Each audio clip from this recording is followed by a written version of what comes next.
Welcome back to the Fan Zone here at the LeMieux National Dressage Championships. Well, I'm very excited to be joined by someone whose CV for someone so young seems to be vast, and hopefully you'll be able to teach me a few things today. But Tegan Vincent-Cooke, you are a para dressage rider, you are a social media influencer, you are a motivational speaker, and you are carving the way for so many young riders who look to you as an inspiration. But I'm going to start off with just being here at the Nationals with your wonderful horse Coco. How is it, and how have you just got on your class? It's been really incredible, actually. I've had Coco less than a year, and I never really expected that I would get so far with her so quickly. But yeah, it's been a real joy, and I really enjoy riding her today. And although it was very full on and lots of change and big environment, we both really enjoyed it, and yeah, it came out in third place, which was really good, 68%, which I'm very happy with. So yeah, pleased. And a massive rosette there by your side. Huge. I want one. They are very big. And you said you were pleased with her. I mean, the environment here is huge. It's like nothing else. It is the national championships. Were you nervous coming into it? Do you think are you able to keep a lid on your nerves, or were you okay? Well, I think surprisingly this was the calmest I've been at a show. This was my calmest show.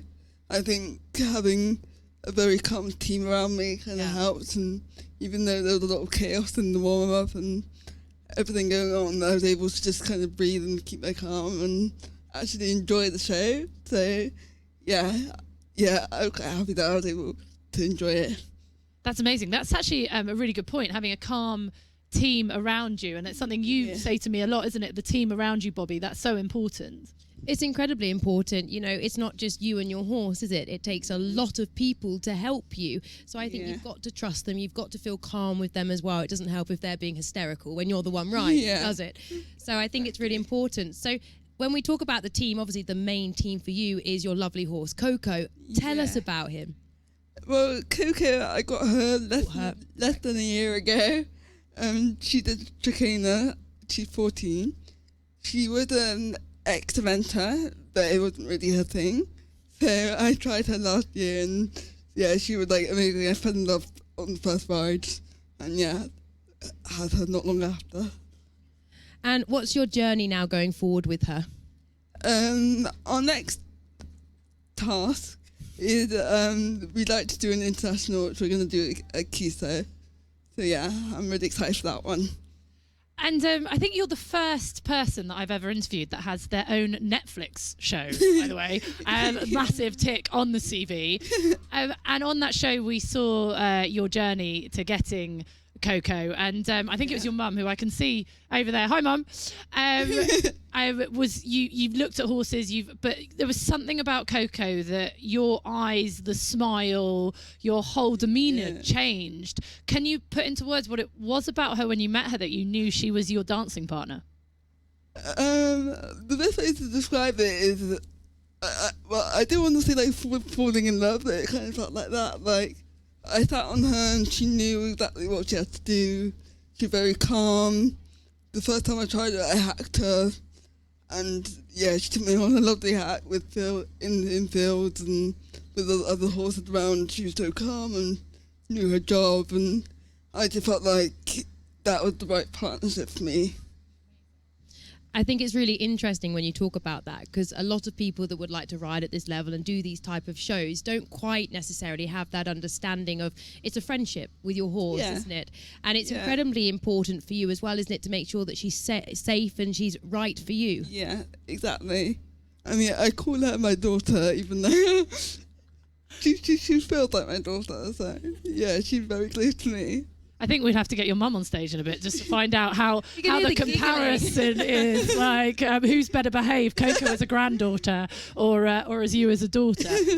And she is hopefully going to take you on this journey, because you have huge aspirations. But we talk on your story on Netflix about how that all started at the London 2012, watching the Paralympics. Yeah. I worked at that Paralympics, and I've worked with the para team for a very, very long time. And I felt like that was the first games where that recognition really came for the team. And was that how it felt for you watching it? And was that where the inspiration came? Well, I think before that, I never really knew how far you could go with dressage and riding. So actually seeing that show, or that event live, kind of opened my eyes to what more I could do.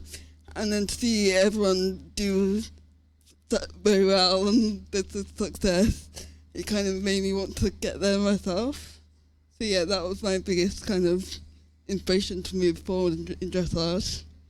And it's not just dressage, you're now doing incredibly well. You started so forward and with the social media side. Again, we spoke about you being an influencer. When did you decide one day that I'm going to do a YouTube channel? It was very random, actually. I felt like I always wanted to do it, but I was quite nervous.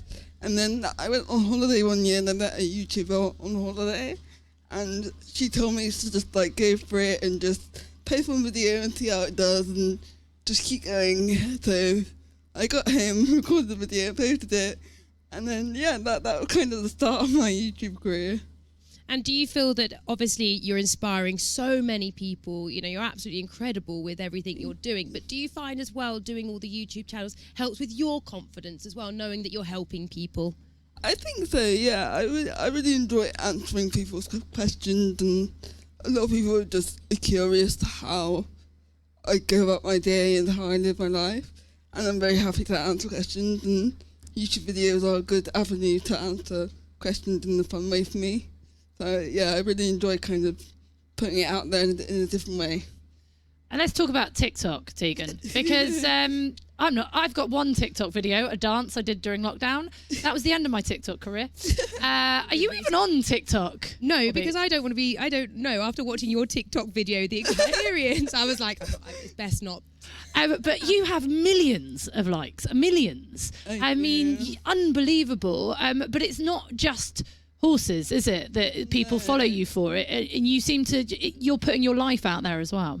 Yeah, so a lot of the videos that do well are me showing how I do things differently to get by. Also, just really weird videos like me drinking a coffee or... A lot of Starbucks, Tegan. a lot of Starbucks, yeah. That kind of blew off and I didn't know where that came from, but I caught on with it and I, enjoy Starbucks and people like to watch me drink it, so it's a good thing to do. And do you answer people's questions on there as well? Do you get a lot of people getting in contact and who may be actually in a similar situation to you and don't know how to go about their day? Yeah, so I have a lot of parents that have people or children with CP, and they ask different methods and therapy methods and just what I did as a kid to get through certain situations.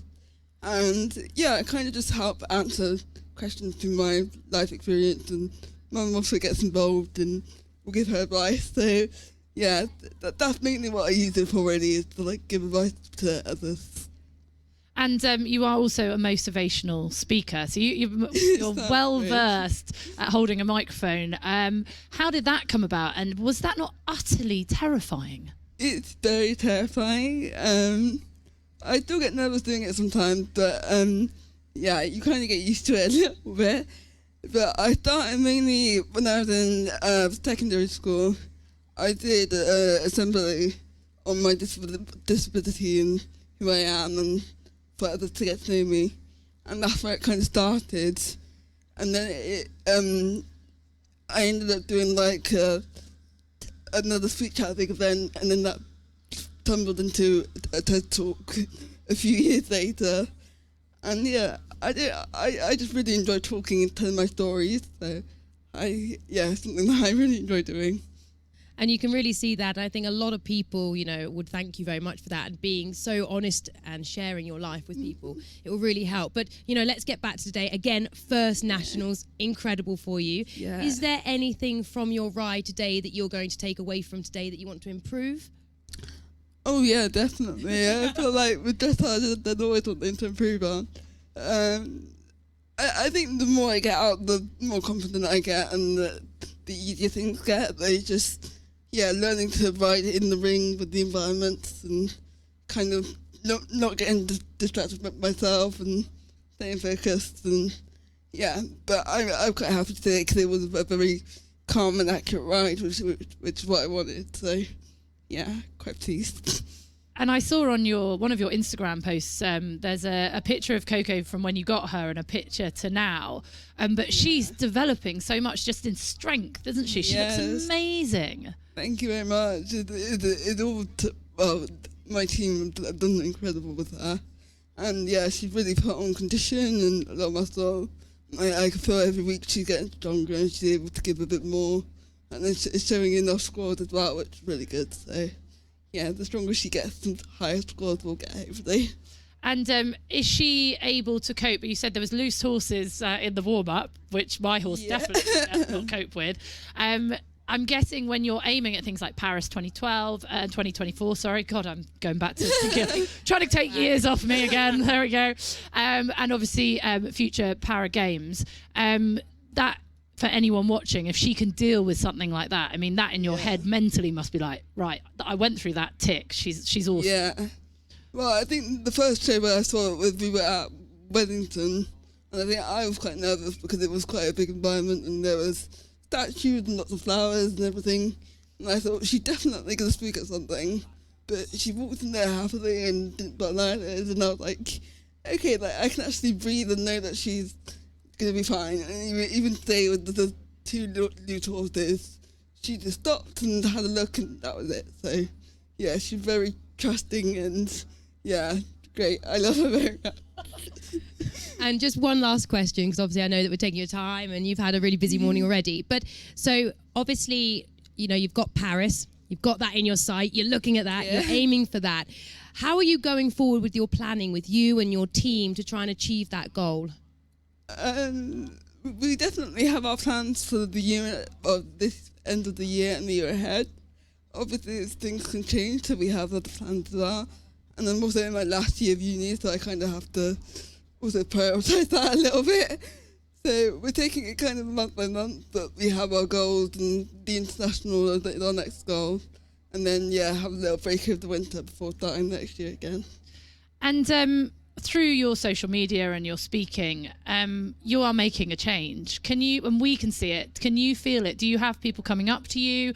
Can you feel the change that you're making within this sport and within the world? Yeah, I think it's really nice. I get a lot of thank yous and just recognition, and I mean, I didn't do it for that, but it's really nice to actually see that I am helping in the advertising and showing that you can do it no matter where you come from. And yes, I really appreciate all the love and support from everyone. And I know, Mum, out there, and having watched a lot of your social media and your Netflix video, this isn't a sport that you need money and you need funding and to get into it. So it's that side of it as well, like that's inspirational. The hard work that goes into getting to something like this nationals. Yeah, definitely. We are self-funded at the moment, and between me and my mum and my parents, we kind of do it all. And horses in general are very expensive, but I think para horses are extremely expensive because you have your horse and your team. So yeah, it can be a struggle, but we try to plan our life around it, and all the money goes towards the horses. So yeah, that's life really. Well, I can see how much Coco means to you, because every time you even talk about her or think about her, your whole face lights up. What an incredible partnership. So exciting for the future. Anyone who doesn't follow Tegan on social media, make sure you do, because you are inspirational. Thank you. So delighted to meet you. Thank you so much for coming on the stage. Thank you for having me. It's been wonderful to meet you. What a great interview. Thank you so much. And good luck. And I'm looking forward to seeing more of you, Coco, in the future. Thank you. Thank you. I want to meet her. Anyone who makes someone smile this much is a horse that I need to meet. So we need to make that happen. Thanks, Tegan. Thank you. Thank you. Thank you.